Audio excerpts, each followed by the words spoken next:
This is Portside Perspectives, exploring the yacht economy. Hello, everybody, and welcome back to Portside Perspectives. I'm here today speaking with Rupert Covell. Did I pronounce your last name correctly? You definitely did, yes. All right, and Rupert is a yacht broker, yacht captain, and the founder and manager at BucketLust Ltd. You're a yacht broker with a JFA Yacht Ship. Is that correct? Yep, that's correct. Cool. Okay, well, Rupert, it's wonderful to have you here. I know you've got a few things that we were going to talk about. So why don't we start with your background and where you come from, how you got into this world of being a yacht broker and in the world of yachts in general, and where you're at now. Yeah, sure. Well, first off, Jason, just thank you so much for reaching out and inviting me onto this podcast. It's a real honor and a pleasure to be here. As you may have noticed, I am from England, and the yachting experience and lifestyle over there is very, very different to what I currently deal in here in South Florida. For one, it's very cold. It can be very dark. When someone falls overboard, it is very much an emergency. It is a life-threatening situation, and it tends to have a lot larger focus on sailing and yacht racing versus the more leisure lifestyle that yachting provides out here in the Caribbean and in America. I was born in London. I grew up in Yorkshire, North England, and most of my sailing and yachting experience started in Wales, in the Irish Sea, on a little island called Anglesey. My grandparents had a 37-foot Halberg Rassie, which are renowned for being very sturdy sail yachts. And from about as young as I can remember, I loved being on it. I loved charging around it. I went camping on it. I went and stayed with them as much as possible. And that was a big motivator that got me into the yachting kind of community. Got into yacht racing at the age of 16 on the south coast of England. You may have heard of the Fastnet race, which is the famous one which goes from the south coast of England around a large rock off the coast of Ireland, and they return. It's roughly a 3-day ocean-going race, renowned for having horrific conditions and being pretty treacherous at times. The other one, which is of similar fame, is like the Sydney Hobart, which is equally precarious. And these sort of weekend racing events are just something that you go do whilst working in London or on holidays from school to earn a bit of extra money. And it was a lot of fun.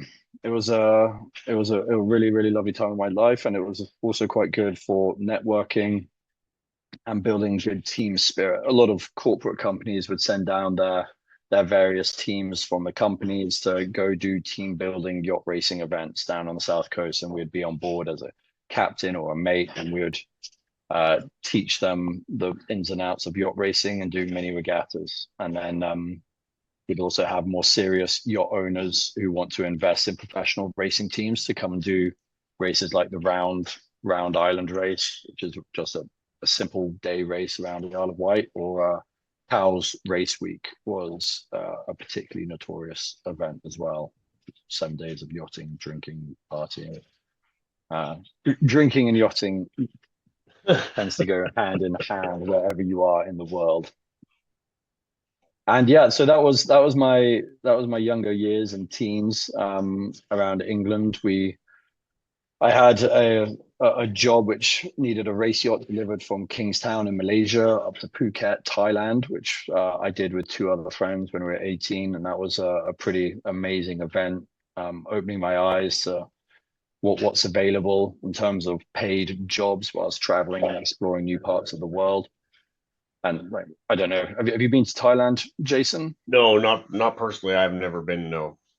it's quite a different culture, experience, geography. Like the beauty is unreal. It's actually the spot that Sapphire is in behind me during that photo shoot that they had a few years ago. Yeah, there she is, just off the coast of Phuket. Hmm.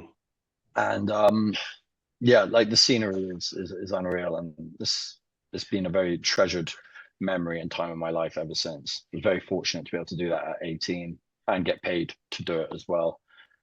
And yeah, I was always meant to go into the corporate world. I still think my mum resents the fact that I didn't become more of a city goer in London, wearing a suit and tie every day and talking about stocks and shares and going in and out of maybe the insurance district in London. I tried it for a few years, and it didn't really grip me quite like yachting did. And after those 3 or 4 years were up, I was roughly in my mid-20s.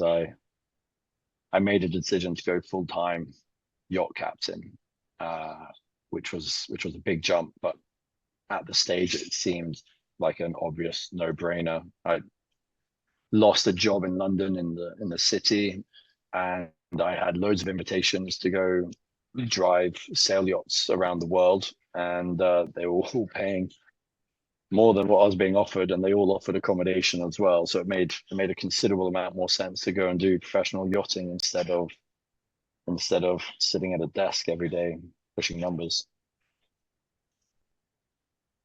Yeah, that And I mean, I would probably make that trade as well. yeah, if you could just hold on a moment.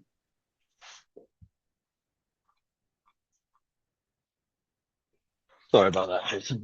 No Um, worries. yeah, and at that stage, due to the experience and kind of contacts that I'd made through Yacht Racing Network, I'd gone on one or two flotilla events, which is where you get a whole load of yachts together and you fill them up with paying customers for a week. And I've been doing it in Croatia for 1 or 2 years. One as part of a teaching school and one as a party company called the Yacht Week, which has just been an absolute blast.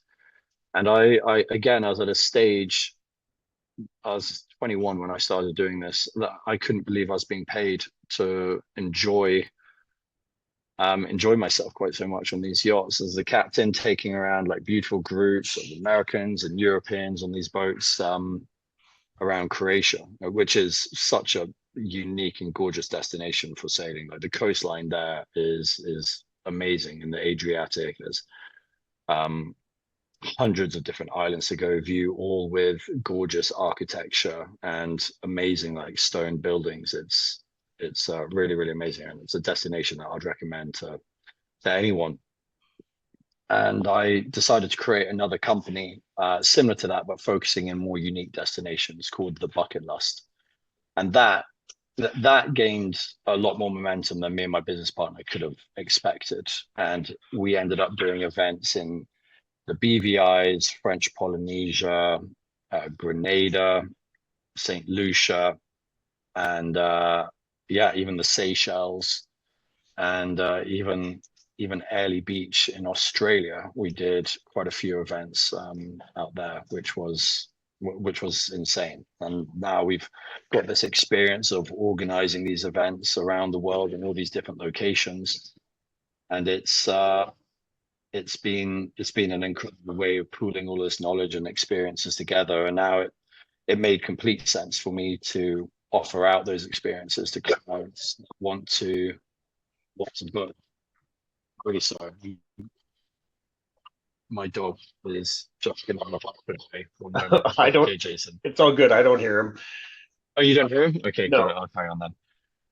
Yeah, so all of these experiences and routes that we ended up planning for groups of 100 or 200 people at a time, we've still got all of this knowledge, and now we're offering people that want to spend 100 grand or 200 grand a week on super yachts in these destinations and liaising with the captains and the crews. We can make our own recommendations on different places to go, and it's actually worked out really really well. The more time that you spend in the industry, like the higher end clients tend to find you out eventually one way or another, which has made the transition quite easy. To being a broker, you mean that transition? Yeah, to being a charter broker with all of these Oh, different right. destinations that we've been Right. going through. So it's kind of just been this natural, I guess, progression. Starting out doing all of this for fun, and then then for being paid, and then being paid more, and then moving into these different situations that, like you said yourself, you couldn't even believe that you were getting paid to do something so amazing, and now it's kind of shifted you into this place of um, uh, still being involved in the industry as a broker and a charter broker. But you still do run BucketLust, or is that not Yeah, anymore? no, no, we. So me and my business partner both had two kids in the past 2 years, which has turned our lives upside down. And our wives aren't exactly too sympathetic towards us going off on these weeks of. They see it as partying, but we see it as very hard work on yachts with hundreds of gorgeous people. So Mm. we were trying to offload the company, which we were sad about, but thought necessary. But uh, again, a customer reached out to us about booking a large event on behalf of their business school out in America. And these business schools are adamant that they want to keep the whole event together every single day. That's imperative for their networking, for their ethos, for keeping all of the students together. And they want to create a bit of an activity. They want to do team building environments. And they reached out to us to organize a whole event around them. And this has been going on and off for a few years, but this year was our largest with around 650 people on 62 catamarans. And then we had a 100-foot crew boat, which was filled with the DJs, the Wow. media team, the marketing team, the event staff, backup skippers, backup chefs, and the support boats as well. Right. And the event, despite some weather hiccups, went off really, really well. And we were employing 120, around 130 staff members.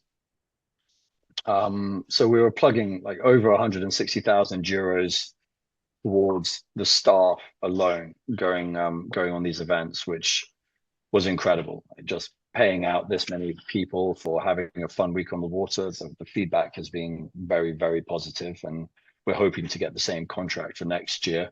Yeah. To do the same thing. And it was over $1 million worth of business that we ended up putting into the Croatian economy.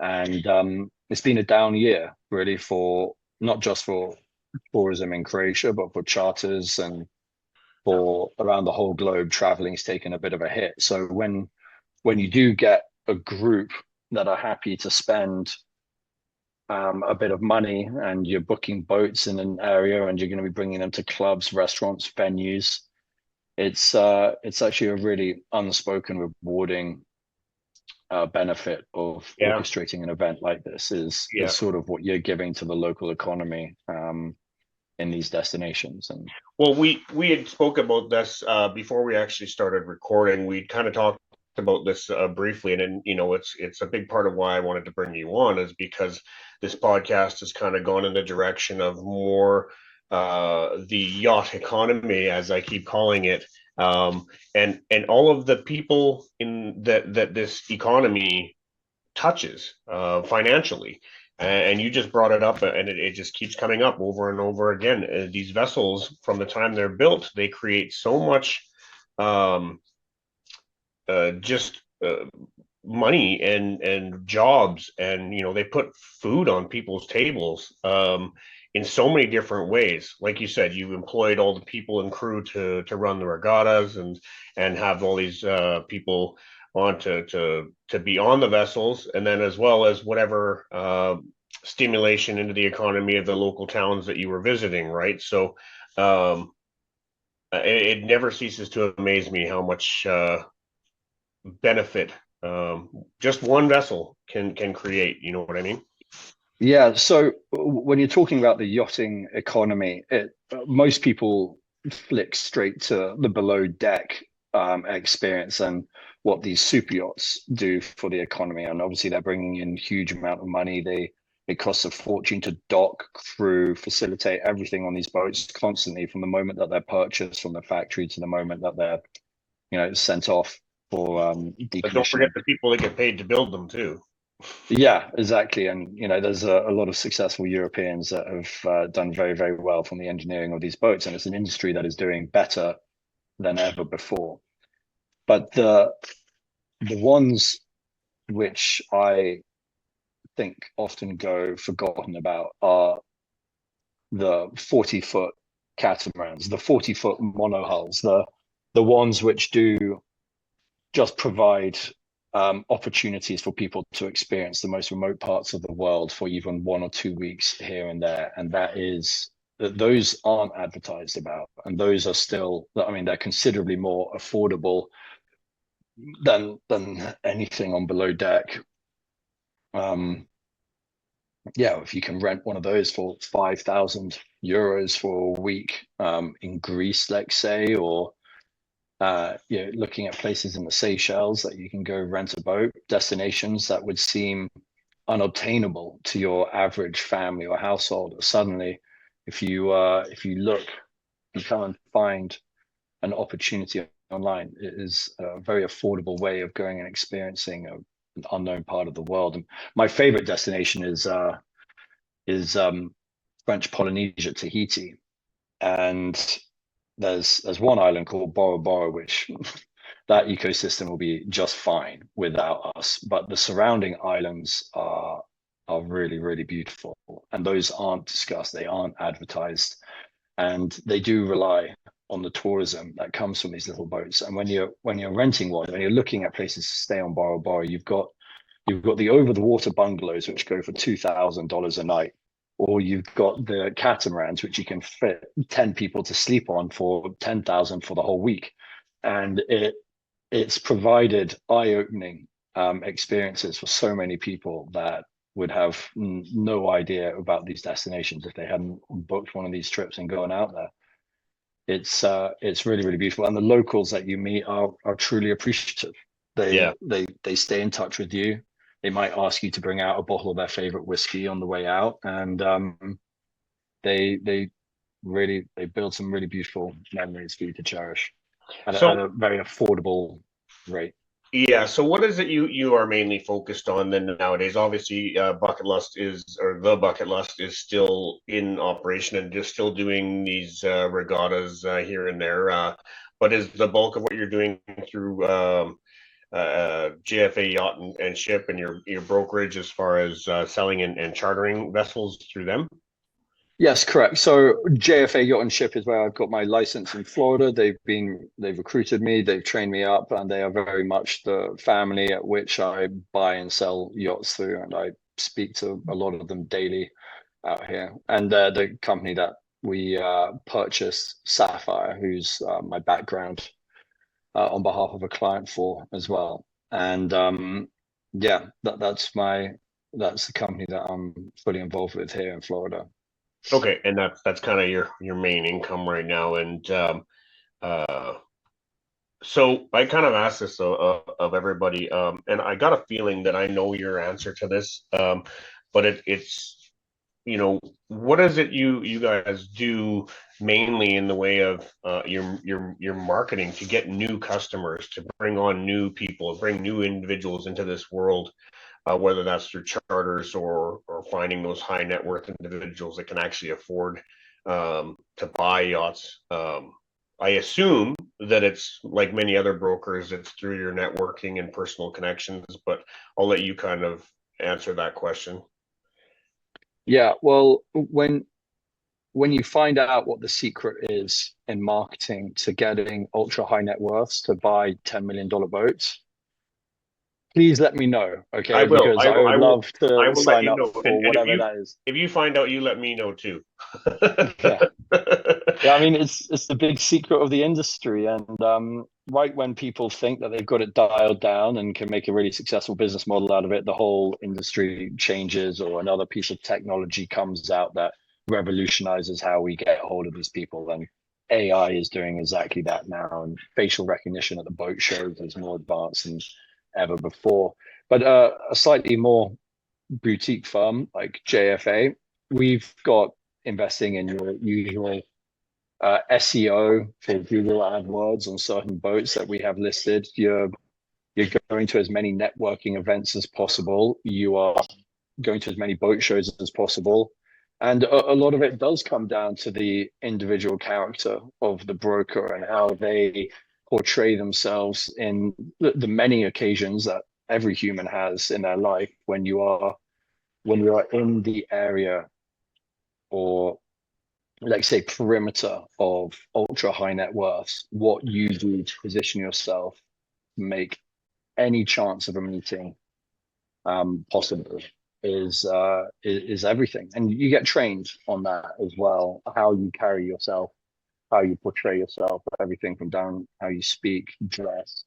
It all has an effect on how someone who may be buying one of these boats initially perceives. And that's just a key part of our training, and just one aspect of I guess what you could call marketing. The other is that social media, Instagram, Facebook, TikTok, Truths, Threads, As whatever many platform as people you are can on. throw out there to get your face and your name and everything out there as much as possible. Pretty Yeah, and good those are just operation. the free.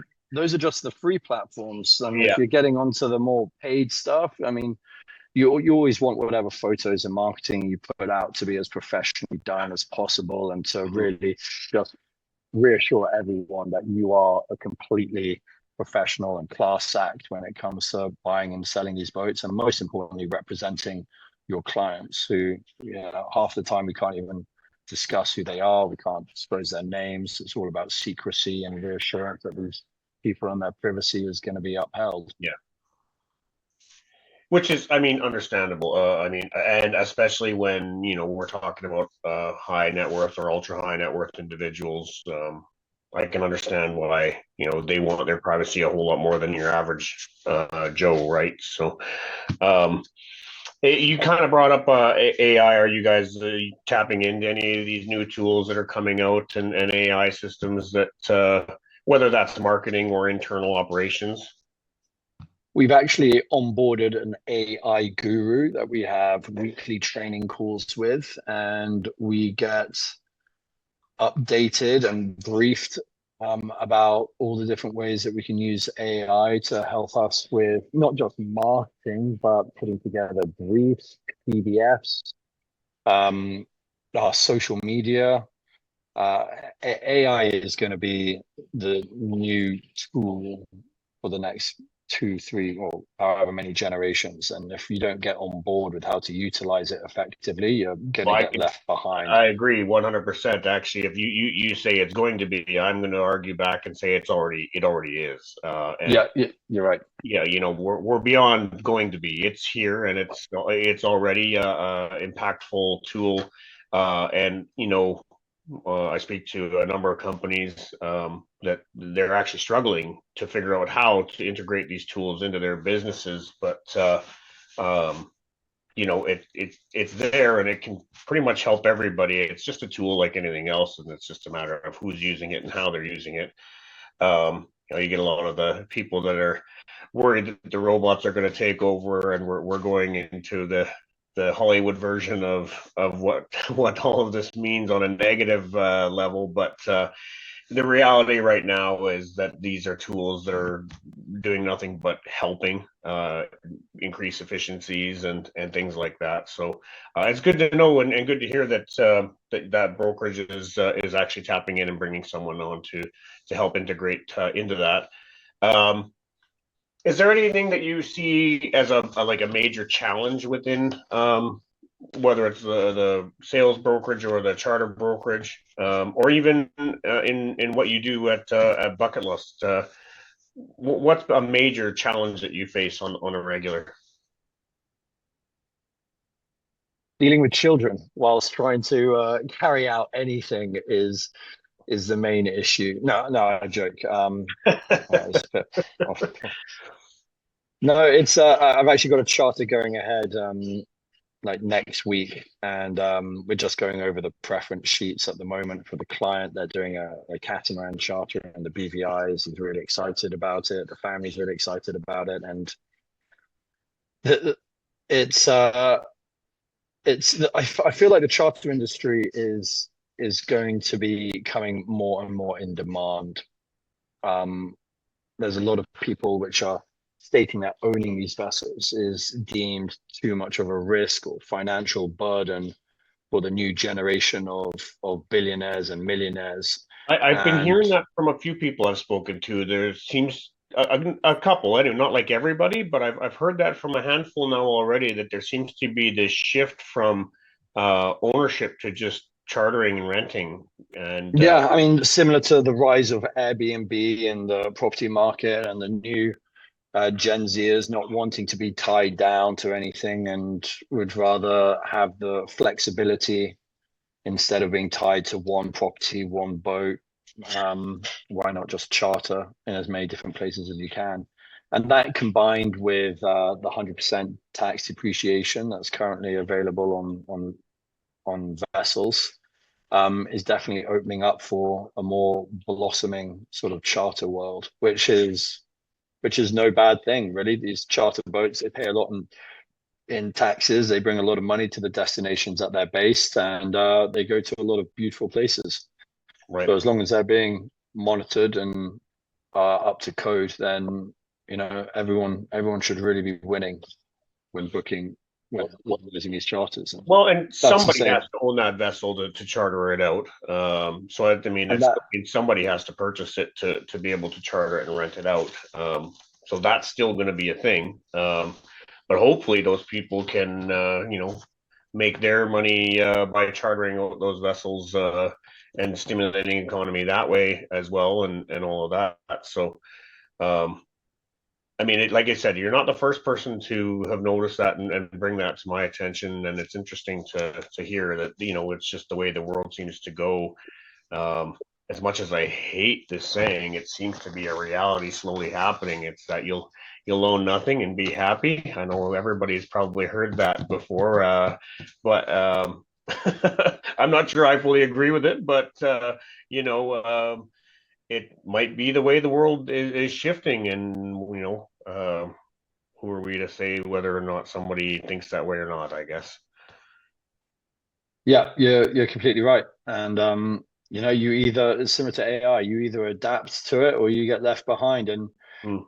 we're seeing some giants in the industry in terms of brokerages that just they've done so well, they've been so successful, they've got incredible brands, but they're just being a bit idle and slow in adapting to the new world and the technology that's available to them. And I think that resonates through their marketing or lack thereof, and it's going to cause issues for those larger companies. But Uh, I don't know. I mean, I think they're going to be forced. Um, they'll start seeing those issues you're referring to, and they're going to be forced to make a move. But like you said, if they don't do it soon enough, they could get left behind while others take a giant leap forward. So hopefully, these companies can wise up sooner than later to adopt whatever the shift in demographics and the shift in what we're talking about, more rentals and charters than purchases, and also the adaptation of technologies like AI and different marketing resources, right? yeah, you're completely right. And the big ones do still have the power and the time to change, and even if they leave it a little bit last minute. But for the newer, younger firms, they've got to be fully on board with AI and the new level of social media marketing, and they've got to hit the ground running straight off the bat. And there's plenty of them. Like you got new brokerages and new yacht broking firms starting up every few months. There's another brand or another image that I see trying to do some paid ads on Instagram or Yeah. LinkedIn, and Well, trying to give it their shot, give it their I best. yeah, I've spoken to a couple of older brokers as well as some younger brokers, and there's a difference between them in the way that an older broker they have a developed network of people. They have return customers a lot. Um, they've spent the time on the marina and the dock and talking to people and building that client base, where younger people coming in as a new broker are going to struggle with that a little bit more because they still need to build that base. But they're leaning more, the younger ones, I mean, are leaning more on these technologies like social media and digital marketing and marketing in general to bring in new clientele, where the older generation is a little bit more happy to kind of continue with the old ways of just shaking hands and kissing babies and doing things that way, and are a little bit more um, I they're a little bit more reserved when it comes to taking on new technologies. Whether that's just because they're uncomfortable with it or what they're doing is working, I'm not really sure, but maybe it's a bit of both. It's a mentality of it's always worked for me, and therefore it should always work for me. And that's sadly not the case. The world is changing quicker than it's ever changed before. And in regards to our industry, yacht owners are younger than ever before due to the crypto boom. That you know what that's a normal question I tend to ask people too, especially brokers, and what they see in the industry is with the advent of just the internet alone creating more millionaires and billionaires than ever have existed in history. Do you see a lot more one people getting into the yacht world, whether that's charters or brokerages or sorry, renting or buying? And is the demographics a younger demographic as well? So, I mean, you kind of started to touch on it. I'll let you expand on that a little bit. Oh, it's something that the yacht broking world, I think, needs to adapt to far faster than we currently are. And we've got to come up with more ideas of how to grapple and get through to these younger guys. The Flibs, Fort Lauderdale International Boat Show last week, I met a client who was 25 who had a budget of 6 to 7 million, and I could not believe it.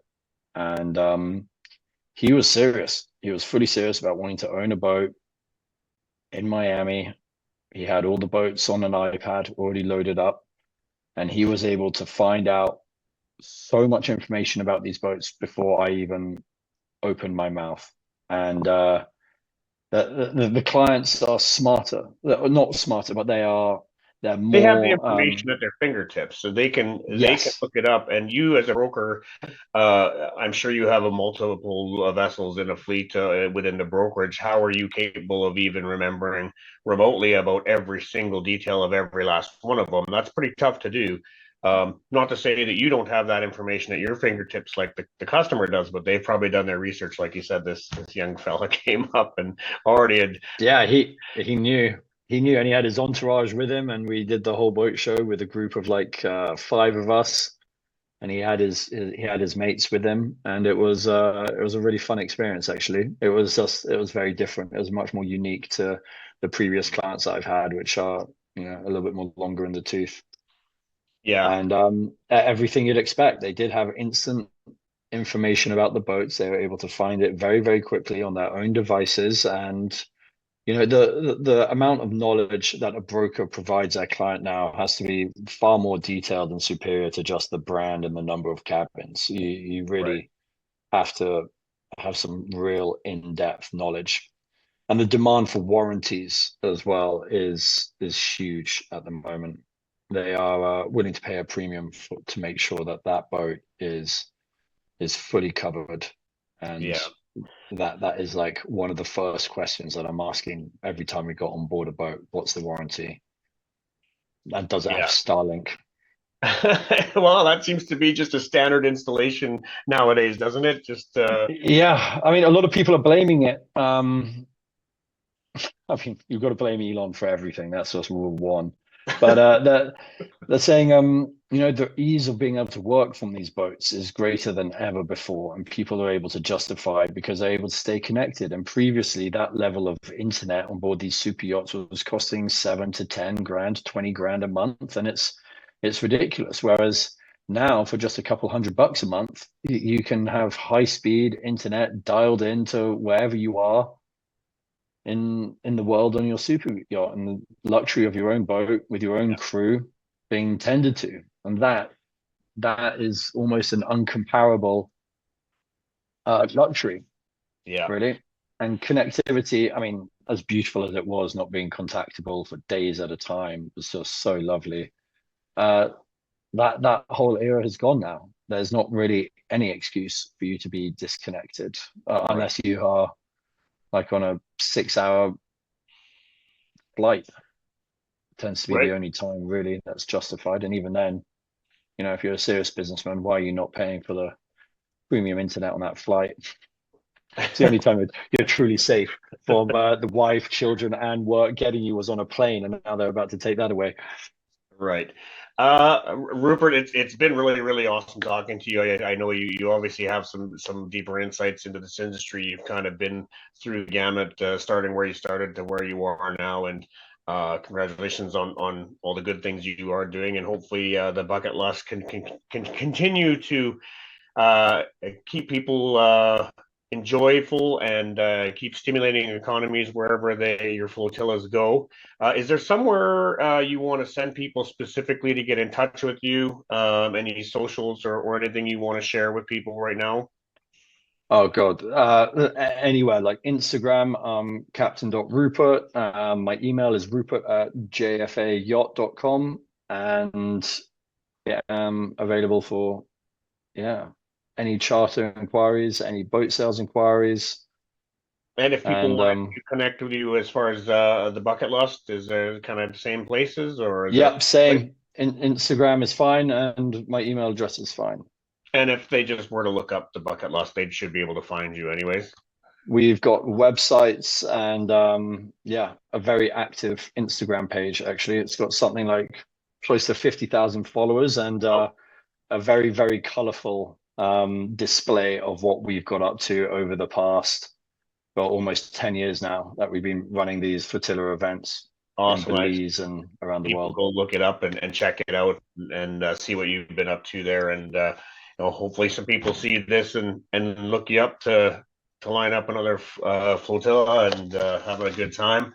I have one last question. You kind of answer. It's usually a two-part. Usually, I'll ask people what their favorite location is to go, but earlier in our conversation, you kind of already answered that. The second part is there a vessel that kind of sticks out in your mind and in your heart or something, whether that's a super yacht you've seen that was like, holy cow, this thing is amazing, or is it something like a smaller catamaran or a sailboat that kind of sticks in your heart because it holds a certain memory with you? I'll leave it to you to answer that however you want. I mean, there's so many, Jason. Like over the past 3 years, I've been a yacht captain down here in Miami on a Pershing 70, and the Pershings are very, very famous boats, not just because of their gray metallic hull, but their propulsion system is surface drives, which is a very unique propulsion system and it pushes out a huge amount of power, allowing these yachts 70, 80, 90 feet to get up to 40, 50 miles an hour, which is obscene. And they have a huge plume of water which shoots out the back, making it even more of an eye catch. And they look sinister and beautiful. They fly and carve through the water. Everyone stops what they're doing and looks at them, and they really are like some of the most incredible motor yachts on the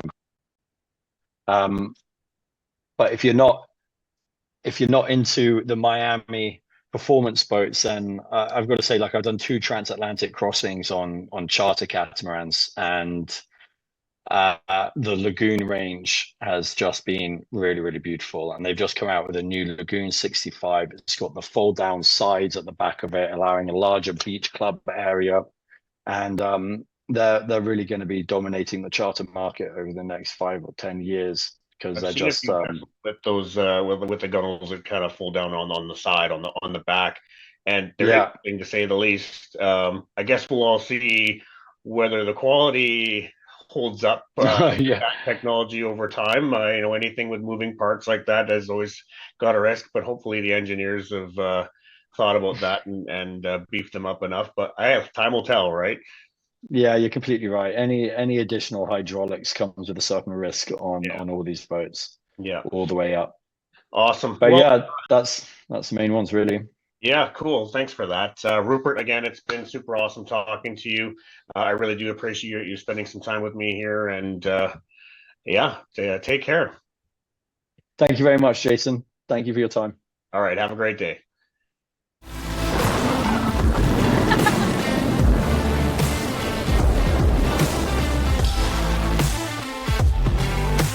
Thanks for sailing with us. This has been Portside Perspectives.